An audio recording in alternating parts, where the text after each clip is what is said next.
j'étais là depuis un an, on a voulu essayer de concrétiser un petit peu l'observation des nutritionnistes à l'époque, qui était il y a une augmentation qui semble inéluctable des comportements alimentaires vers ce qu'on appelait à l'époque la malbouffe, et elle était un peu illustrée par une consommation qui devenait vraiment importante de produits carnés. Et donc, l'idée a été à l'époque de proposer la possibilité en restauration collective, et dans le restaurant de l'Institut Pasteur de Lille, et puis ensuite ça s'est diffusé, de proposer une alternative, un choix, en disant écoutez, il n'y a pas que le schéma alimentaire classique, viande, patate, pour illustrer ce qui se faisait dans le Nord, mais viande et puis autre chose. Il y a la possibilité de manger autrement. D'ailleurs, c'était le titre du livre. Et on a voulu donc le proposer en alternative. On a d'ailleurs baptisé cette offre alternative menu alternatif.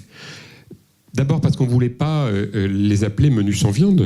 Un menu classique dont vous retirez la viande, c'est un menu plus déséquilibré après qu'avant. Vous prenez steak frites et vous retirez le steak, il n'y a plus que des frites.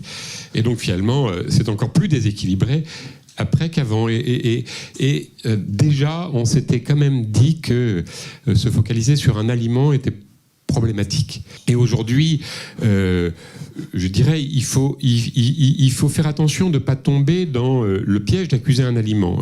Au plus je prends de recul avec la nutrition, au plus je me dis que prendre un aliment comme bouc émissaire, quel qu'il soit, c'est faire de l'antinutrition.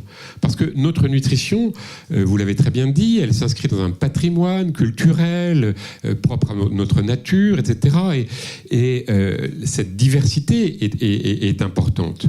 Par contre, il y a toujours cette préoccupation santé. Et aujourd'hui, les spécialistes en nutrition affinent un petit peu leurs connaissances, mais ceux qui connaissent vraiment le sujet vont plus dans le détail. Bon, je dirais que pour illustrer ça de façon assez simple, à la fois, on sait qu'un aliment ne peut pas être responsable à lui tout seul de problèmes de santé, c'est une erreur. À la fois, il faut aussi voir la façon dont il est présenté, préparé, cuisiné. Par exemple, en ce qui concerne la viande, il y a peut-être plus de problèmes autour de son mode de cuisson que de l'aliment même. Et puis c'est aussi ce qu'on a découvert depuis et qui est très très très important, c'est ce qu'on appelle le style alimentaire. Le style alimentaire, c'est quoi ? C'est finalement non seulement ma relation à la nourriture, mais c'est l'ensemble de ma façon de manger, en sachant que nous devons sortir de l'ornière dans lequel certains veulent nous faire tomber, c'est-à-dire de manger droit, de manger bien, le bien pensé, le prêt à manger, le prêt à digérer. La pensée unique en matière d'alimentation pose problème. Et depuis quelques années, j'ai pris un petit peu le contre-pied parfois, parce que il y a un certain terrorisme alimentaire qui s'est installé et qui devient pénible, parce que quand c'est pas la viande, c'est le beurre, quand c'est pas le beurre, c'est le pain, quand c'est pas le pain, c'est le sucre, quand c'est pas le sucre, c'est le lait, quand c'est pas le lait, c'est le soja, et quand c'est pas le soja, que nous reste-t-il à manger ? Quand est-ce qu'on mange ? Et donc, moi, si vous voulez, par rapport à cela, je garde la même ligne, mais je veux pas ni qu'on instrumentalise l'alimentation, ni qu'on rentre dans un moule. L'espace de liberté qu'est la nourriture, l'espace de diversité que cela représente en termes de culture, en termes de choix, en termes d'identité, en termes de découverte, est infini. Et il faut absolument le respecter. Je crois que vous l'avez tous dit, là, la viande, c'est quelque chose qui est à haute valeur biologique. C'est un aliment exceptionnel, qui doit rester exceptionnel et être respecté en tant que tel. Donc, vraiment, il me paraît important de commencer à mettre en place des approches, certes physico-chimiques, je l'ai dit tout à l'heure, mais aussi des approches plus globales. Vraiment prendre du recul et que le cuisinier se rende compte des contraintes de l'éleveur, mais aussi que l'éleveur se rende compte des contraintes du cuisinier. Et tout ça, ça permettra aux mangeurs de mieux se situer aussi dans l'acte alimentaire. Dernier point, c'est la notion de la cuisine. Moi, je trouve que c'est extrêmement important d'attirer l'attention des cuisiniers qui transforment les morceaux de viande sur le métier qu'ils font. Pour moi, il y a 2 types de cuisine, celle qui est faite pour divertir et celle qui est faite pour nourrir. Donc, en France, aujourd'hui, on voit bien que la cuisine pour divertir, c'est notre référent culturel. C'est vraiment l'approche de la gastronomique, c'est la grande cuisine, ce que j'appelle moi la cuisine de tous les superlatifs. C'est Top Chef ou je sais pas quoi, Master Chef, là. Voilà, où le dîner, plus que parfait. Il n'est pas parfait, il est plus que parfait. Mais dans l'inconscient collectif, c'est très très important parce que ça entraîne tout le monde vers cette notion de l'extraordinaire et de l'émotion. Or, nous, il s'agit, en cuisine collective, de nourrir les gens, de nourrir les populations. Et alors là, voilà, c'est vraiment, moi ce que j'ai par contre-champ, la petite cuisine, celle de tous les jours, celle de l'ordinaire. Et il me paraît vraiment important d'enrichir l'ordinaire de nos vies de mangeurs. Et la viande et sa juste transformation participent à ça. Par contre, moi je voudrais aller un petit peu plus loin et introduire un concept qui nous est cher, à Gilles et à moi, c'est cette notion de cuisine nourricière. C'est la voie médiane. Cuisiner pour nourrir, c'est une cuisine qui est avant tout une cuisine simple. Arrêtez les sophistications, arrêtez la complexité. Un morceau de viande de qualité, d'une bête convenablement élevée, il suffit de l'amener à son juste point de coagulation, elle va vous raconter une histoire. Plus le tissu gras sera de qualité parce que l'animal aura mangé une alimentation de qualité, plus ça va s'exprimer, moins on aura besoin de faire des choses complexes, complexifiées. Les cuisines nourricières, c'est des cuisines proches. C'est jamais aussi bon que quand c'est cuisiné le matin et consommé à midi, sur le modèle familial. Enfin, c'est varié. Et la variété, elle n'est pas dans elle n'est pas, si vous voulez, dans l'espace. On n'a pas besoin d'avoir une cuisine nourricière extrêmement variée avec tout un tas de choix dans l'offre alimentaire. Elle doit se décliner dans le temps. Ça doit changer tous les jours. Nourrir les gens au quotidien, c'est un petit peu compliqué, mais c'est assez passionnant. Et donc, ce concept de cuisine nourricière, c'est vraiment destiné à enrichir les pratiques de cuisine du quotidien pour participer pleinement à la promotion de notre santé. Et du point de vue du médecin, depuis 30 ans, on a changé un petit peu nos analyses ? Alors, du point de vue du médecin, si vous voulez, il y a indéniablement des améliorations qui sont survenues. Il y a une prise de conscience de l'alimentation. Les gens ont réduit leurs apports alimentaires. Les excès importants sont un peu passés de mode.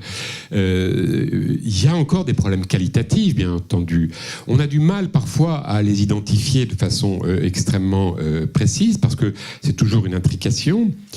Il y a aussi le problème des prédispositions génétiques qui apparaît de plus en plus importante. Et puis, il y a le problème j'allais dire, de la diversité des comportements. Je pense que ce qui est important, si vous voulez, c'est qu'on a tous envie de bien manger, on a tous envie d'avoir des protéines animales de qualité, issues de systèmes dont vous avez parlé tout à l'heure. L'idée, c'est qu'elles soient purement industrielles ou sous un label biologique avec toutes les qualités environnementales nécessaires, si le juste point de coagulation de la protéine est dépassé, dans l'assiette, l'histoire, elle s'arrêtera. La viande sera sèche, elle aura perdu son eau, vous l'aurez acheté plus cher, mais vous mangerez quelque chose de non satisfaisant. Donc, le juste point de coagulation de la protéine, c'est vraiment l'axe fondamental sur lequel il faut former les cuisiniers de collectivité, les cuisiniers tout court, mais aussi chacun d'entre nous.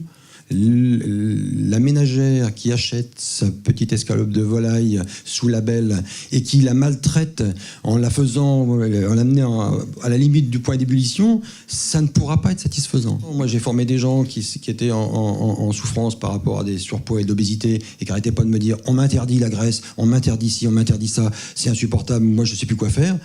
Je leur disais que voilà, vous cuisez un morceau de viande maigre au juste point de cuisson, vous mettez un petit tour de moulin, quelques épices, et vous allez vous régaler. Et c'est ce qu'ils faisaient. Donc, c'est tout simple. Merci beaucoup. Du bon sens, c'est pas assez enseigné à mon goût. Je suis Maria Gerbert, je suis médecin épidémiologiste et j'ai consacré la plus grande partie de ma vie de recherche à la prévention nutritionnelle. Et donc actuellement, à l'ANSES, nous travaillons sur la réactualisation du PNNS. Jean-Michel y a fait un peu allusion un peu de façon humoristique tout à l'heure. Et effectivement, on a, depuis les premiers, on a pas mal travaillé au point de vue scientifique pour trouver qu'il y a, assurer maintenant nos recommandations. Effectivement, la consommation de viande est un risque pour certains cancers notamment, mais ce qui est important c'est l'excès. Et effectivement, ça, je suis contente que Bergouès ait parlé de ça, c'est l'excès qui est important.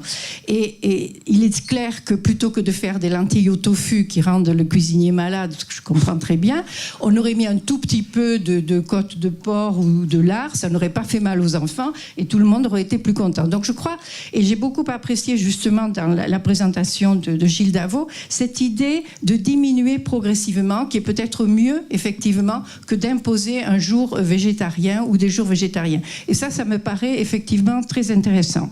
Une autre chose sur laquelle nous travaillons pour la réactualisation du PNNS, c'est de mettre en valeur les légumineuses. Parce qu'en fait, mettre les légumineuses sous le terme de féculents, c'est quelque part un peu péjoratif. Vous savez que féculents, ça évoque les flatulences, ça fait des trucs tout à fait qui sont tout à fait dans le grand public.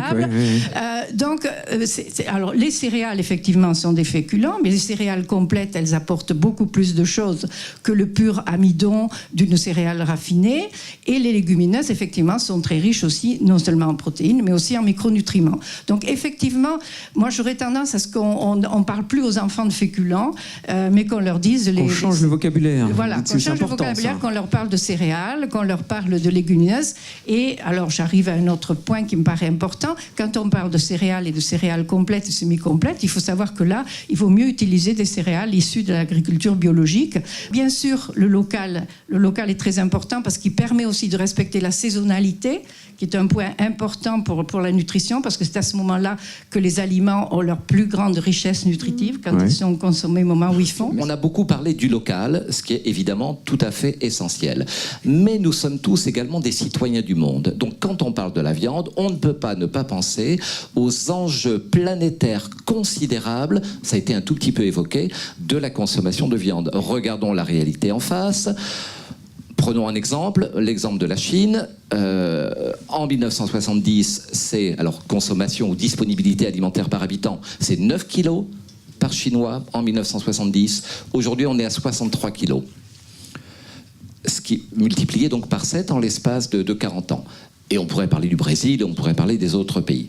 Les enjeux sont énormes, on le sait, des enjeux environnementaux, le prélèvement sur la ressource, 15 000 litres d'eau pour 1 kilo de bœuf, 1600 litres d'eau seulement pour du végétal.